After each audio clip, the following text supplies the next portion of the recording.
Hey guys, this is Abhishek from gadgetshoes.com and we are here at Goa at the AMD event, and they have actually unveiled some new graphic card which are coming to India, and they have also announced pricing for some of them. So we have Mr. Richard with us. Thank you. Abhishek, thank you for bringing me on camera. Yeah. So he is the chief gaming scientist at AMD, and he's the one who actually talks with developers, and he's the one who actually think about and you can say contribute when it comes to what kind of future gaming hardware devices which we can expect from AMD. So we are going to fire some questions to him, and let's see how does it go. We'll give it a go. Yeah. So talking about the Indian perspective, when it comes to AMD, I have seen couple of, not so many of individuals, but couple of individuals who would like to take gaming as a career. So in that case, if they would like to take gaming as a career, the kind of hardware it actually requires, it is kind of costly. So either they are students, or if they are not earning that much that they can actually invest this much of money into this. So can we expect some kind of initiative coming from AMD, or anything which AMD can actually pinch in to promote this thing in India? So you're quite right that these are not usually cheap solutions. The R9 285, which we launched today, is a $250 graphics card. That's around 20,000 rupees. That's a pretty significant cost. But if you want to be a competitive gamer, where this is your profession, then I think there is no alternative but to have a high quality CPU, memory and graphics card, a high quality GPU. You can't get away with that because you need a system which has typically a response time of 10 milliseconds or so. So the game is able to be played at pretty high quality settings at something like 100 frames a second. The folks who are good at this are able to react in, that suggests something like 10 milliseconds. Now, given that kind of target, I would suggest that most people should not be too ambitious about wanting to choose a career in gaming. It's a bit like being a sniper in World War II or something like that. It's a pretty tough place to be. There are lots of people who are potentially as good as you or better. There is lots of money to be made in the gaming business, and I think the top prize that I've seen in Dota 2 recently is $1 million. So if you're really good, if you're world class, there is a perfectly good living to be made. And AMD actually does sponsor some teams around the world. We have some folks in Bangladesh, just a short distance down the road, where we're talking to them. We have other teams dotted around Europe and North America, and absolutely, we would look at a quality Indian team in the same way that we would look at anywhere else, and we would say, yep, if you guys are good, we're interested in working with you. Okay. So talking about the products which you have launched today, you have launched two graphic cards. One is W9100, the other one is W8100. So these graphic cards, both of them are going to be available in the market from now on, or 8100 will come and then the 9100? The 8100 is first, and I'm not sure what the delivery timetable is for the 9100, but the 8100 is available from now. Yeah. Okay. And actually, I think we spoke about the distributor routes that one can use to get that. So if you're in the professional gaming arena, sorry, not the professional gaming area, in the professional graphics area, so maybe working on movies, content creation for games, that's the kind of graphics card that you want to get. Yeah. Okay. So let's talk about the kind of experience AMD has actually got when you have actually worked into the entertainment segment. So we just got known that you have actually worked with some of the Bollywood studios to actually work with some to actually provide them some kind of graphic related experiences and the kind of solutions they are looking for. So how is that going on, and how can we see that going on in future from AMD, especially when it comes to Indian entertainment? Yeah. So I'm personally a big fan of, everyone in front of a camera says I'm a huge fan of Bollywood, but actually the last movie I went to see in the UK was Mary Com. That's the last one I went out to. The one before that was Doom 3. I genuinely love these movies, and I think you have a rich heritage of creating unique cultural content, and it happens that you can export it around the world. So one of the things I love about the Made in India approach that you're taking to the world at the moment is you want to stand on your own 2 feet, create new content which is interesting, and I think folks in the gaming business, in the movie industry, absolutely should be taking advantage of the technological opportunity that's ahead of us. Now, Raja Kuduri, who's here as CTO, is also talking about the educational interactions that we have, supporting universities and good colleges of learning. The Mac folks, MAAC, are here again talking about the opportunity to learn how to use tools like Max and Maya to deliver great gaming content. And absolutely, AMD is delivering not only high-value graphics cards, but we're doing what we can to educate in the use of these things so that folks who want to work in this industry here have great opportunities. It's a big deal for us. India is arguably the emerging market that we care about most. We think there's a great opportunity for AMD because we believe there's a fantastic opportunity for you as a nation. So when you say that India is a very important market for AMD, when it comes to India, it is a very price-sensitive market. Sure. When it comes to graphic card, when it comes to PC solutions, anything.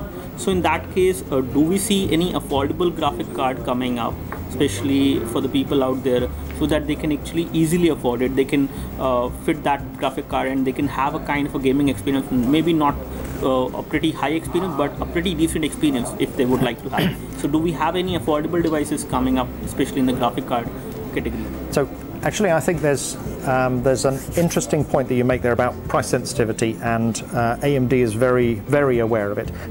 So you don't have to have a graphics card. It turns out to be a very good choice sometimes if in a price sensitive situation, and in the end all of us are price sensitive from time to time. In a price sensitive situation, a good choice is an APU. So these days it's perfectly acceptable to buy a laptop around the 250, 300 or 400 kind of dollar mark. You just translate that into rupees and they are. And that will have a very respectable GPU in there built into the APU. The GPU is the graphics processor. The APU is the single processor that contains the CPU and the GPU. And that high level of integration means low cost. So particularly for markets like this where one is price sensitive, there is absolutely an opportunity both for AMD and for consumers to benefit from high integration. So talking about these products, for example, the W8100, do consumers need a specific kind of hardware to actually fit in this kind of graphic card, or a normal motherboard can actually do with this graphic card? Do they need a specific company motherboard to actually have this thing on their PC? If you're understand, if you're looking at the workstation graphics cards, things like the 8100 or the 9100, the answer is no, you don't need any special hardware for it. You need a motherboard with a PCI Express slot, and ideally, if you want to get the best out of that graphics card, you'll have a PCI Express 3 slot, but it will work in a PCI Express 2 or 1 slot as well. So it is backward compatible? Absolutely, absolutely. And typically, if you have bought a PCI Express 3 system, then it will be more, there'll be more horsepower in it anyway, so you will be able to deliver the best out of the graphics card. Do they need to have a specific cooling solution as well whenever they are using these kind of graphic cards? No, not at all. The 8100, which is behind us, is something that will fit into pretty much any modern chassis.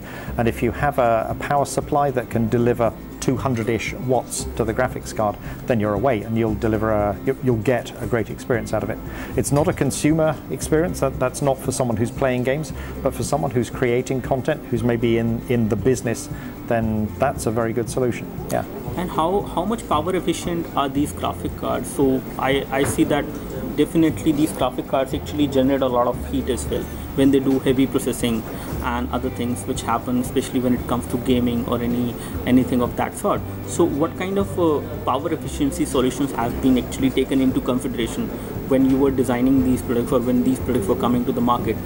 What kind of things have been done in that particular area? So there are two things that we do. One is to try to make the individual solution that we're working on more power efficient than it was before. So we will do things like allowing the GPU to clock down, to slow itself down and consume less power, even on a millisecond by millisecond kind of interval. Very, very quickly it will try and calm itself down into a state where it uses less power. The other thing is that every generation we typically build a more power efficient generation than before. So the 28 nanometer process that we're using for manufacturing at the moment is better than its predecessors. And one of the ambitions we have over the next 5 or 6 years is that by 2020 we will deliver about 25 times as much horsepower for the same power. And you can think of that in one of 2 or 3 different ways. It's either 25 times as much grunt for the same wattage. Okay, you still need to build a big system for that kind of thing. Or you could scale it down. You could say, I'll take 5 times as much horsepower for 1/5 the wattage. Well, if we're on something like 200 watts, then that means you're on 40 watts. That's almost irrelevant as far as the system's concerned. Or if you're really, really power sensitive, you can think about it as delivering 1/25 as much power, 1/25 as much wattage, down into a handful of watts if you're willing to trade down on the performance and accept only what we've got right now. Of course, we will deliver more grunt if you want it, and most people want pretty much as much grunt as they want, as they can get. And the reason we build big, I haven't got one of the boards in front of me, but if you look at the physical boards, the reason they have so much cooler on them is because people are ambitious about the power they will get out of it. And I mean, they're the grunt, the horsepower, the number of teraflops. We quote 5+ teraflops of power from some of these GPUs, and that's because we push them awfully hard.